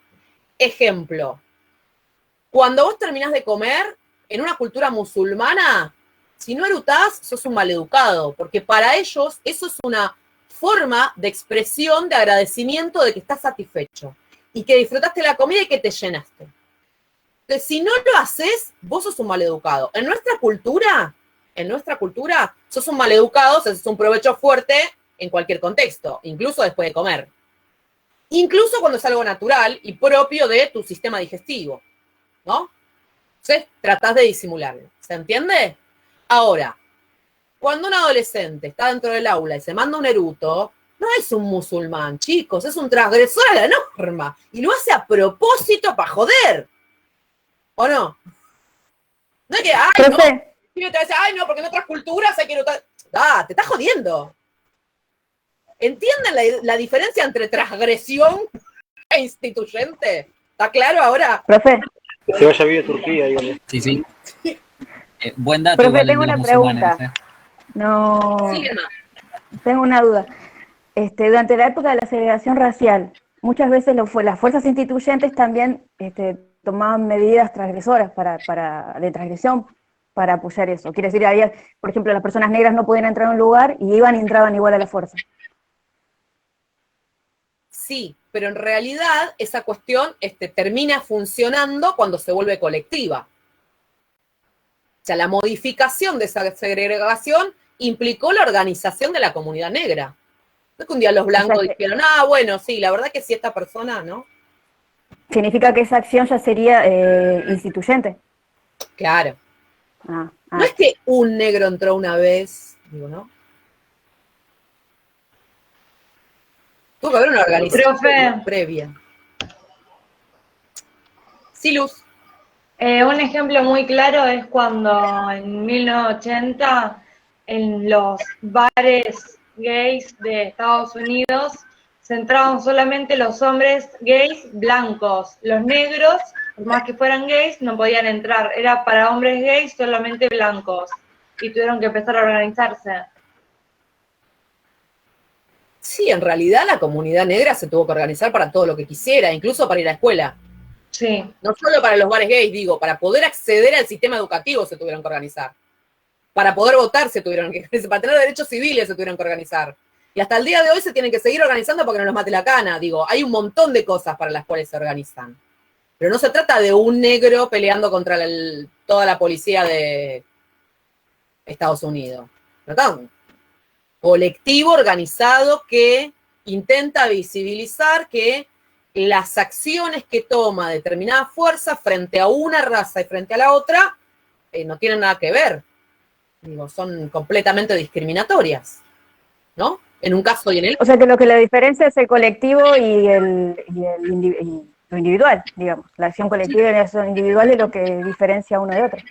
Claramente, sí. Y además la idea de tratar de modificar algo, ¿no? Y no de transgredirlo solamente porque la transgresión te parece graciosa o porque hoy tenías ganas de transgredir, etcétera, etcétera. A veces tenés ganas de transgredir solamente porque tenés ganas de transgredir. Digamos que el gobierno es algo instituido. Los presidentes, diputados o políticos que estén al mando son instituyentes. Y, por ejemplo, una manifestación de un grupo de 50 personas son transgresores. ¿No es así? Y si son 40 o 50 personas, son transgresores, no son instituyentes. Un político, no sé, un diputado, un senador, ¿no es instituyente del gobierno? Alguien que presente una normativa para cambiar a una ley constitucional. Sí, sí, podría ser instituyente si pretende modificar algo. Claro, y transgresor si es que la quieren irrumpir. Por ejemplo, un golpe militar es una transgresión, digamos. Claro. Claro. Ahora, cuando ese gobierno de facto se vuelve gobierno, aunque sea de hecho, ya es instituido. ¿O no? Se convierte en instituido. Claro, y lo instituyente son todos los movimientos que intentan volver a la democracia. Eso es lo instituyente, en ese contexto. Y viceversa. ¿Se va entendiendo hasta acá? O sea, instituido e instituyente depende de que esté institucionalizado en ese contexto. ¿No? Un grupo que puede ser muy instituyente, luego termina cuando esa institución se establece siendo el grupo instituido. ¿Ok? Sí. ¿Se va entendiendo hasta acá? ¿Vamos bien? Bueno, relevancia de estas cuestiones. Tengo un ejemplo. Sí, Darío. Tengo un ejemplo de, yo había ido a hacer un curso en una empresa que había fundido y el jefe se llevó todo. Entonces, ¿qué hicieron los trabajadores? Hicieron como una cooperativa y ellos seguían trabajando y ganando dinero ellos, digamos, no sé, con compañeros a cargo y, digamos, habían perdido todo lo que el jefe se llevó, digamos, ¿no? En la época el dólar había subido y bueno, yo fui a tomar clases ahí y ellos daban clases también digamos, lo que yo fui a hacer fue electrónica de autos. Ellos hacían líquido refrigerante y los trabajadores se quedaron a cargo de la institución, digamos, ellos hicieron. Eran los instituyentes en el momento que el que estaba a cargo no les dio el dinero, ellos exigían el dinero que les correspondía y ahora es una institución de compañeros de trabajo, digamos, una cooperativa. Exacto. Ese sería un ejemplo. Es decir, en este contexto, si ellos gestionan la empresa, son la parte instituida de la empresa. Instituyente, calculo que debe ser el dueño de la empresa, que debe seguir jodiendo para volver a tenerla ahora que no se fundió. ¿No? El que antes era instituido, ahora es instituyente. Que quiere volver seguramente debe querer recuperar Claro, porque están las maquinarias y todo. Está todo Por supuesto. Está todo. Sí. Algo que no, claramente, pobre no podía solucionar, pero ahora que funciona, lo quiere de nuevo. Todos conocemos gente así. ¿Algo más? Sí, en cualquier momento se convierte en transgresor. Podría ser. Preguntas sobre el tema, quedó más o menos claro lo que es una institución social, ¿sí? Aquello que está instituido puede convertirse en instituyente, entonces, aquello que es instituyente puede convertirse en instituido. Lo que va a marcar esta cuestión es la cuestión más bien cooperativa, comunitaria, grupal, etcétera, ¿no? Siempre las instituciones van variando. Lo que las convierte en instituciones es que a veces nos olvidamos que fueron construidas en determinado contexto histórico y muchas veces no las cuestionamos porque las pensamos como algo natural.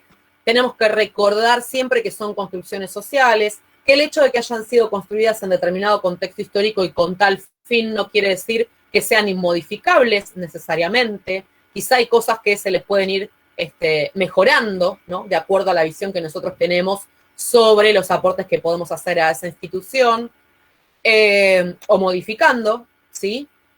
Y lo importante es que puedan comprender, en primer lugar, que la institución educativa es una institución social, se caracteriza por tener todas estas partes en su análisis, siempre, ¿sí? Independientemente de qué institución educativa vayan a mirar y de qué nivel educativo estemos hablando, van a encontrar siempre que en toda institución educativa, ya sea un jardín, ya sea una primaria, ya sea una secundaria, una universidad, van a encontrar la parte material, van a encontrar la parte simbólica, siempre, ¿no? Porque por eso es una institución social. Además, van a encontrar en todo grupo de institución educativa un grupo instituyente y el grupo instituido. Van a encontrar las normas propias de esa institución. A veces las normas son externas, a veces son las normas consensuadas dentro de la institución. Lo que está normativizado es lo que está instituido, ¿sí? Es decir, aquello que se corresponde con esa institución. Las instituciones sociales en general, en nuestro contexto actual histórico, están normativizadas por el derecho positivo. Es decir, en general hay una serie de leyes escritas, por eso se llama positivo, ¿sí?, que refieren a esa institución y que la normativizan, ¿ok? Nunca están sueltas las instituciones sociales. ¿Qué es un matrimonio? Bueno, lo que dice la ley que es un matrimonio. ¿Se entiende? ¿Qué es una familia o una relación filial? Lo que dice la ley que es una relación filial. Que no puedas desconocer la filiación con un hijo, o sí la puedes, depende del contexto histórico y de la ley del momento. En otro contexto histórico, los hijos extramatrimoniales no se consideraban hijos si uno los reconocía, si tenía ganas o no tenía ganas. Bueno, hoy eso no se puede hacer, por ejemplo. La ley dice otra cosa. Sea o no dentro del matrimonio, la filiación se dirime de otra manera. O sea, dirime por aquello que del padre decida, ¿no? ¿Se entiende hasta acá o no? Entonces, toda institución tiene una normativización, más allá de la representación social que implica. Sí. ¿Qué van a preguntar? Entonces, nosotros como institución social en el país, nos guiamos solamente por la Constitución, por las normas que están en la Constitución. Lo demás toda sería... la reglamentación y todo lo que esté normativizado. La institución educativa, por ejemplo, en la ley nacional no dice que los pibes no pueden usar la gorra, pero lo puede decir una escuela. Si tiene esa norma, esa institución, ya está escrita la norma. ¿Se entiende? Yo cuando anoto a un hijo a la escuela, sé qué le tengo que poner de uniforme, por ejemplo, y qué cosas no puede llevar, porque lo dice ahí la norma, está escrito. Le dan una, ¿no? Y se tiene que venir con una bolsita, una toalla, una tacita, un vaso, ¿no? Está escrito. ¿Se entiende? O como las normas de tránsito, uno cuando saca el registro tenés que saber todas las normas de tránsito y no están en la Constitución. Están escritas. En ningún lado, pero están escritas en... sí, cuando sacas el registro tenés que cumplir. Claro. Hay un compendio de normas de tránsito, no solamente la Constitución. Si yo paso en rojo el semáforo, estoy transgrediendo una norma de tránsito. Que no es lo mismo que modificar las normas de tránsito. ¿Se entendió? ¿Seguro? Sí, profe, se entendió. Entonces nos guiamos por las nacionales y después por cada ley independiente de cada institución. Sí. Toda normativa institucional Entonces, está escrito. Y la modificación de esa normativa implica reescribir esa normativa. No puedo cambiar una norma si no la reescribo, no la modifico. Profe, pero, Bueno. yo también puedo poner mis normas como institución en mi casa. No las voy a escribir. Más o menos. No estás tan institucionalizado como vos crees. Las normas institucionalizadas se escriben. Digo, que vos pongas normas en tu casa no impide que haya una serie de normas superiores a tu autoridad dentro de tu casa que dicen qué cosas puedes hacer y qué cosas no. Por ejemplo, quieras o no, aunque sea dentro de tu casa, no podés explotar la normativa.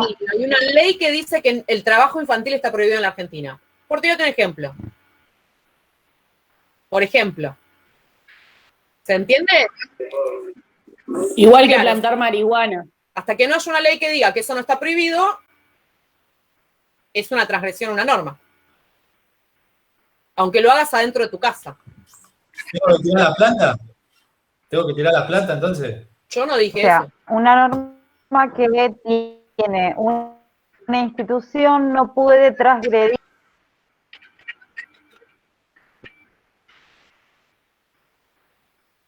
Sí, ponele. No siempre.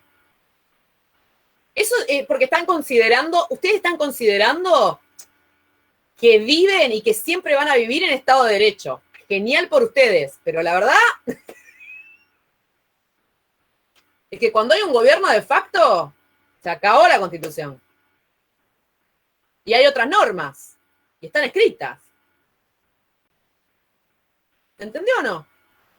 Claro, porque eso es los famosos de uno, que uno puede cambiarlo, depende de la situación, pongámosle. Sí, vieron que ahí hay como una serie de interpretaciones sobre la utilidad de un decreto. Nosotros decimos DNU como si dijéramos. DNU significa decreto de necesidad de urgencia. Claro. Y se supone que la sanción de una norma a nivel estatal de necesidad y urgencia tiene que tener por justificación que sea necesario y que sea urgente. De manera tal que en una situación como, por ejemplo, una cuestión inmediata, vamos a suponer que vamos a recordar que se está prendiendo fuego una zona de la Argentina, ¿no? Y que tengo que mandar un presupuesto, una partida presupuestaria para pagar ese incendio, ¿sí? Ahí hay una necesidad y una urgencia, porque si yo eso lo llevo al Congreso, hasta que terminan de sancionar, se me prendió fuego entero el pueblo, ¿no? Entonces, el sentido de la necesidad y la urgencia es que es urgente y necesario que yo tome decisiones frente a esa situación. ¿Se entiende o no?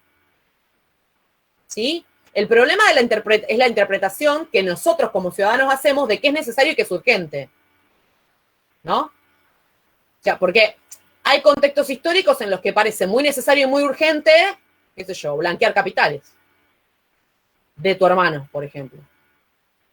Es como re necesario. Sí, profesor, entiende.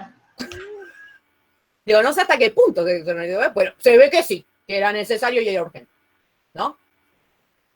Digo, tiene que ver también con la interpretación de la norma. O sea, tenés la posibilidad tenés la posibilidad de tomar decisiones inmediatas, necesarias y urgentes que te permite la Constitución. El punto es qué vos crees que es necesario y urgente, ¿no? ¿Qué vos pensás que es necesario y urgente? Porque el sentido de esa norma es que sea necesario y urgente para el resto, no para vos, ¿no? Para el Estado, para la nación, ¿no? Y pero en Capital, ¿por qué no? Cuando el presidente dio la última cuarentena, no hicieron caso al decreto de él y siguieron con la presencialidad y todas esas cosas. ¿En serio querés una respuesta? Esos serían transgresores, digamos. Eso sería, Sí, el presidente sería, ¿cómo es? El Capital serían instituyente y el presidente sería el instituido. Claro, claro. Es Sí, un se instituyente avalaban porque las está instituciones. organizado, exactamente. El punto es, claramente, si vos pensás lo contrario y instituyentemente tratás de tener otra norma particular para tu propio territorio. Bueno, instituyente, ¿necesariamente es bueno? Porque digo, ¿el resultado de eso cuál fue? ¿En qué se tradujo eso? Porque hay veces que el instituyente es inmediato, ¿eh? O sea, a los 15 días es como, qué cagada me mandé. Posta, Y no? pero por algo ahora ni siquiera clases virtuales va a haber en Capital. Nuevamente, ahí lo instituido en ese pensamiento o dentro de ese marco de pensamiento es primero que tenemos tenemos una situación compleja ahí, que es que lo primero que no hemos modificado hasta ahora es que tenemos muy instituido que sobre la cuestión educativa versa cualquiera. Ahí tenemos un problema serio, ¿sí? ¿Por qué? Porque cuando nosotros hablamos de política, por ejemplo, de salud, nunca tenés un ministro, ni secretario, ni nada de salud que no esté relacionado con el área. Jamás tenés a alguien en infraestructura que no sepa de infraestructura. Jamás tenés en economía a alguien que no haya estudiado economía. Digo, independientemente de la orientación económica que se elija. ¿Se entiende lo que quiero decir? O sea, nuestro primer instituido ahí es complejo para nosotros, porque nosotros tenemos en general en educación gente que ni siquiera es del palo de educación, y eso no nos hace ruido. Eso lo tenemos instituido como Estado, y no lo estoy diciendo en este gobierno, estoy diciendo en general, hay como una idea de que sobre educación opina cualquiera, cosa que ni siquiera en general se admite ni para el fútbol. Escuchen, ni para el fútbol en la televisión habla cualquiera. Tiene que ser alguien que conozca el juego, que sea del palo, que alguna vez haya sido jugador o que haya estudiado para periodista deportivo. Digo, para hablar de ese juego, para ser reconocido como voz autorizada para hablar de ese juego, la gente no reconoce a cualquiera como referente en lo que dice. ¿Se entiende? Para hablar de educación le preguntan a Juan de los Palotes que anda dando vuelta. Señora, ¿usted qué piensa que la escuela esté Digo, es una vecina, ¿qué sabe? ¿Qué hizo? ¿Un curso de qué? Digo, ¿se recibió de qué cosa? ¿Se entiende lo que vos? Sí, el docente no como profesional. Claro. El docente no es visto como profesional. La familia también opina. Además, Graciela, imagínate, los docentes, ni por casualidad, pero además de los docentes, tenés miles de formadores especialistas en diversas disciplinas de la educación. Miles. ¿No? Digo, si lo que necesitas es un título de algo para ser reconocido, tenés cantidad de universidades públicas que tienen título de licenciado en educación. Bueno, no tenés licenciado en educación en el Ministerio de Educación. No hay. Y si los hay, están por debajo. Y no lo estoy diciendo desde una mirada política particular ni partidista. Estoy diciendo que en general eso no pasa y que no nos hace ruido.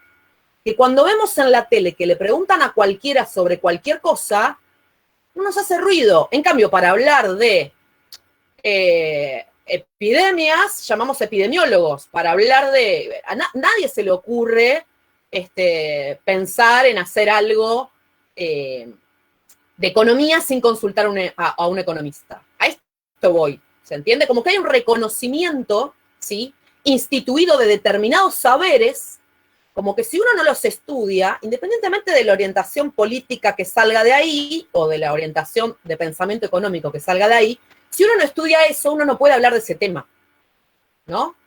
Como que no cualquiera te puede venir a curar, no cualquiera te puede operar, tenés que ser cirujano, digamos, o sea, la gente no se anima a que cualquiera haga cualquier cosa. Tenemos muy instituido esto de que la educación no es una disciplina particular y no hay profesionales capacitados en el área. esto es como que cualquiera opina de lo que quiere, ¿no? Y le sale, y dice cualquier cosa. Y todo es igualmente válido.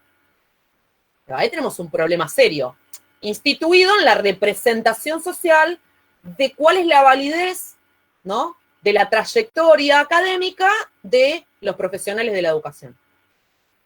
Está como, digo, y se animan a decir abiertamente que, bueno, sí, total, son todos fracasados, que no pudieron hacer otra cosa y por eso son docentes. Esas cosas, dicen. Lo simbólico lo dice la ministra también. O sea, la ministra también fue muy clara. Ese era el tema, ese es uno de los temas. El tema es, ¿hasta dónde los médicos pueden hablar de educación si nosotros no nos atrevemos a hablar de medicina, ¿no? O sea, yo no le digo a un médico o a un epidemiólogo qué es lo que tiene que hacer con la pandemia. Espero que el epidemiólogo no me hable respecto del tema educativo, no hizo la carrera en educación. ¿Se entiende? No va a decir el qué es mejor y qué es peor en la educación. No me van a venir a decir, digo, para hablar de socialización existen los sociólogos, no un periodista. El que estudió periodismo hizo periodismo, no hizo sociología. Entonces, para hablar de socialización de los sujetos, busca sociólogos. Digo, es tan básico como, digo, lo que estoy planteando es re básico, ¿eh? Re básico. Vos estudiaste esto, sabés de esto, vení, háblame de esto, ¿no? No es tan loco. Bueno, parece que hay temas que no están instituidos como que va lo mismo, así total, ¿no? ¿Qué sabe esta gente? Como si no hubieran estudiado. Como si no hubiera gente que se ha formado en determinadas áreas, ¿no? Que sabe de esos temas. Hasta acá se va entendiendo lo que está instituido. Me parece que mucha de la traducción política de las decisiones sobre educación, y no solo en particular estas que versan sobre la presencialidad o no, sobre la asistencia o no, sobre en qué lugares específicos se puede o no se puede dar clase, tienen que ver precisamente con la no formación en el área, a partir de la cual se toman decisiones. O sea, para mí el problema es mucho más profundo que una persona o que un posicionamiento político, ¿no? Es como no tiene que ver con eso. Yo creo que tiene que ver con cómo instituimos esa representación y cómo pensamos en serio la situación de la educación. Y a partir de qué variables la pensamos en serio. Porque en 3 clases ustedes entienden claramente que no es lo mismo edificio escolar que escuela. ¿Lo entienden? No es lo mismo. Ustedes entienden que pueden estudiar en otros espacios. Y que no hay ausencia de educación cuando no se va a un edificio. Bueno, esas 3 clases, hay gente que no las tomó, porque hizo otra carrera. Y no está mal, pero hizo otra carrera. Entonces que se dedique a hacer lo que estudió. Digo, no es tan grave lo que se plantea. Quizá sea cierto que es absolutamente necesaria la presencialidad para dar clase. Bueno, quizás sí. Digo, yo tengo mis serias dudas. Me parece que la educación es un poco más amplia. Y no lo digo desde solamente un posicionamiento personal, sino que lo estoy diciendo desde el posicionamiento de la formación. O sea, te digo por qué la educación no es solamente estar adentro de un edificio. Es más, te puedo explicar por qué estar adentro de un edificio no es lo mismo que tener clase. A lo largo de sus vidas académicas, ¿cuántas horas libres tuvieron en el secundario? ¿Estaban adentro de la escuela? ¿Tenían clase? No. Sí, de hecho ahora los docentes, yo soy docente de primaria, sigo dando clases y no creo que mis alumnos no aprenden porque no estamos en la escuela. Por supuesto que no. Por supuesto que no. Y que además no hacen la tarea de enseñanza. ¿Está yendo? ¿Qué tiene que ver? Pienso que fue como un mal mensaje que les dieron, o sea, como que fue un mensaje que bajaron los medios de comunicación, y es también la mirada, yo lo pienso como que es la mirada que ellos tienen sobre las personas, digamos, que están adentro de un aula educando, como que no... O sea, es una base muy importante para que funcione la sociedad, poder educar, y, o sea, nosotros somos los que vamos formando, o sea, somos una parte muy importante, y es mucho de lo que dicen, o sea, los mensajes que bajan que hacen que confundan a la gente. Entonces ahí se genera un problema, ¿me entendés? Que he escuchado un montón de cosas. Claro. A mí me parece Además, terrible, ¿me entendés? Que a una maestra que está en su casa... Incluso pienso, Julieta, en esta cuestión. Nosotros somos como del palo de la educación, ¿no? Tanto ustedes que se están formando como yo que me sigo formando, como Vanessa. Tampoco somos del palo de la conectividad. Y en todos casos, para hablar de conectividad, nadie fue a buscar un ingeniero en informática, por ejemplo. Nadie fue a buscar un ingeniero en informática. Y la carrera de ingeniería en informática está en 3 universidades en la Argentina. Y las universidades son públicas, o sea, las bancamos nosotros.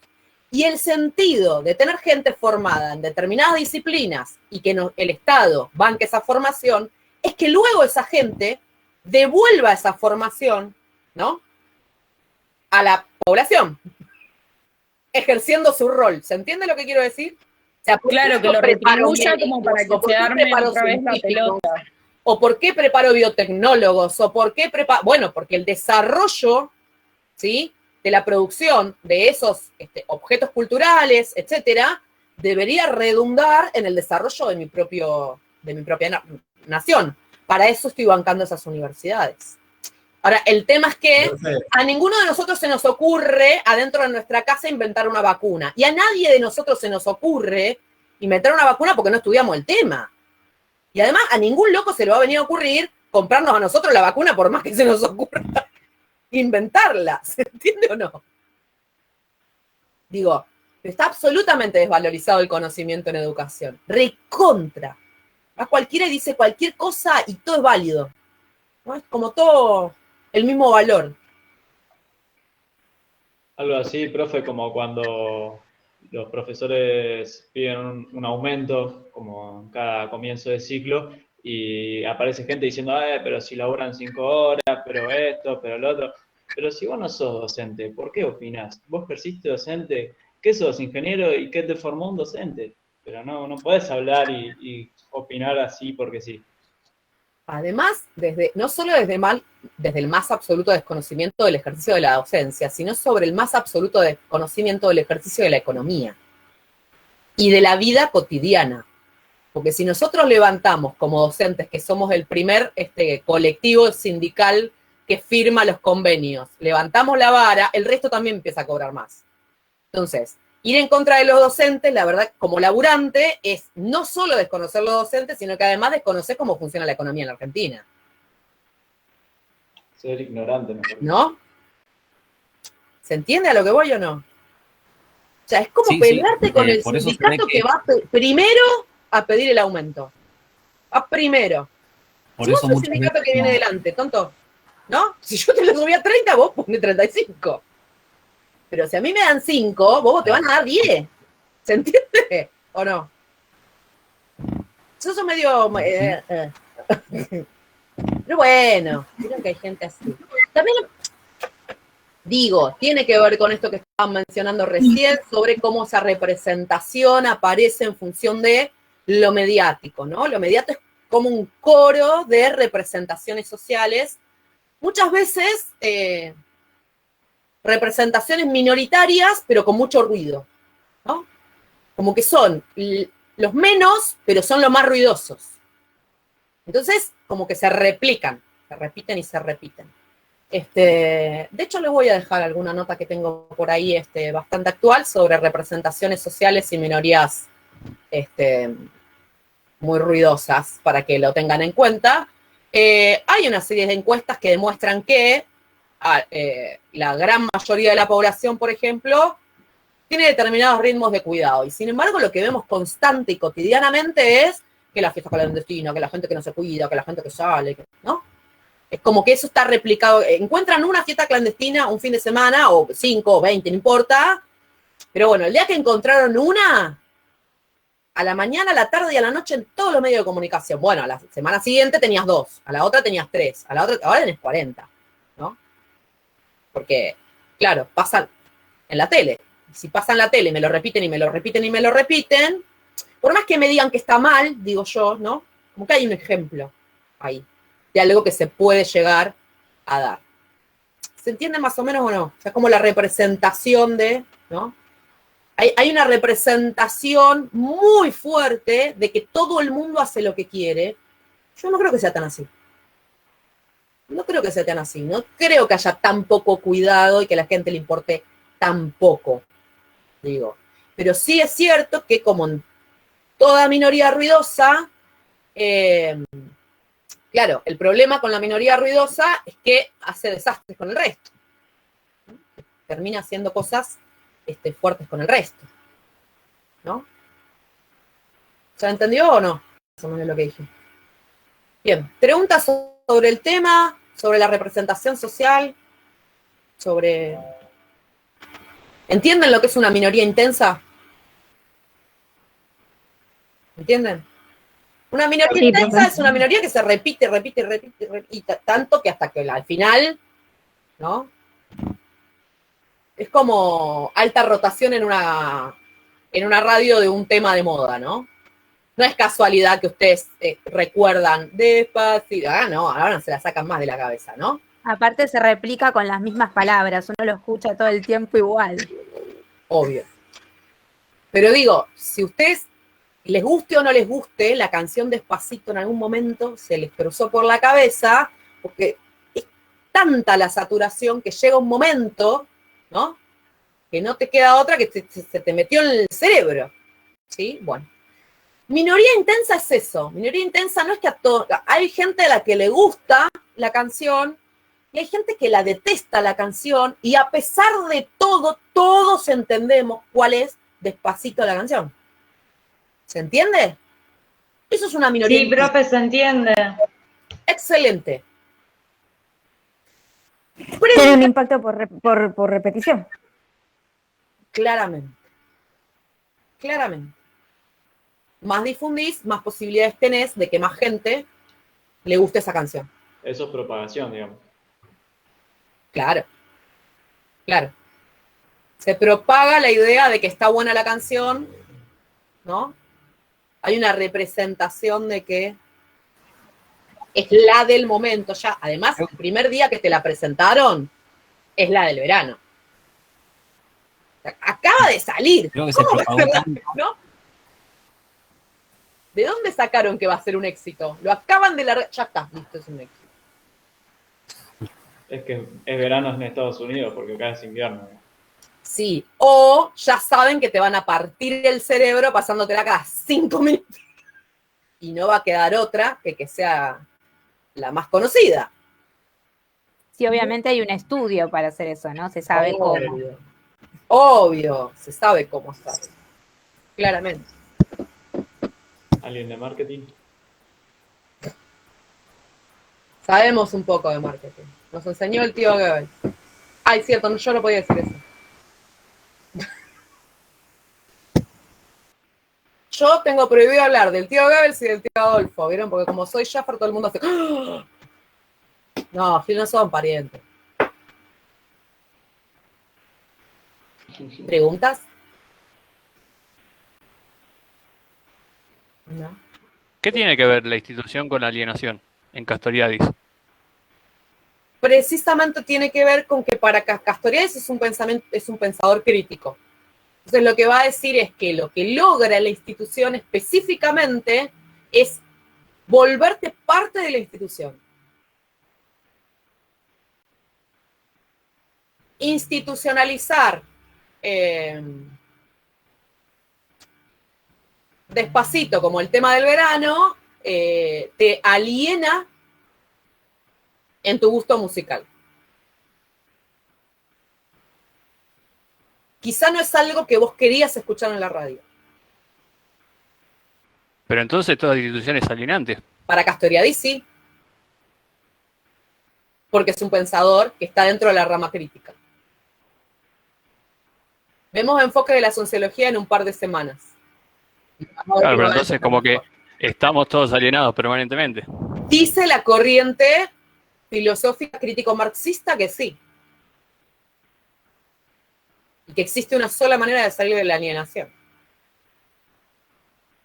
Tiene que ver con repetir algo, ¿no? Con esto de repetir y no pensarlo. Uno está alienado porque lo repite. Sí, la idea de alienación tiene que ver con eso, precisamente, con la repetición y el no pensamiento sobre el acto. Una de las funciones de las instituciones es que vos no necesites pensar sobre esa institución para poder actuar en ella. Replanteártela. Ubicarte en el lugar de, digamos. Básicamente la propia institución te ubica en ese lugar. O te aparta.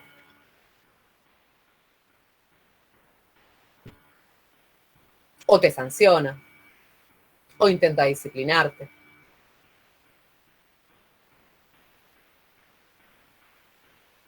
¿Algo más que quieran preguntar sobre alienación? ¿Se entendió?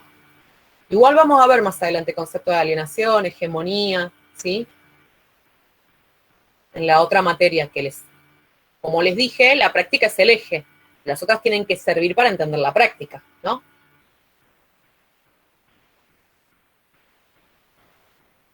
¿Ninguna otra pregunta? Pueden retirarse de la reunión si así lo desean. Adiós, nos vemos. Si alguien tiene alguna duda existencial que no puede esperar al lunes, se queda. Víctor, ¿tenías alguna duda del mapa? Víctor tiene una plancha. Gracias, profe. Yo me estoy esperando algo en la heladera. Ya se le pasó.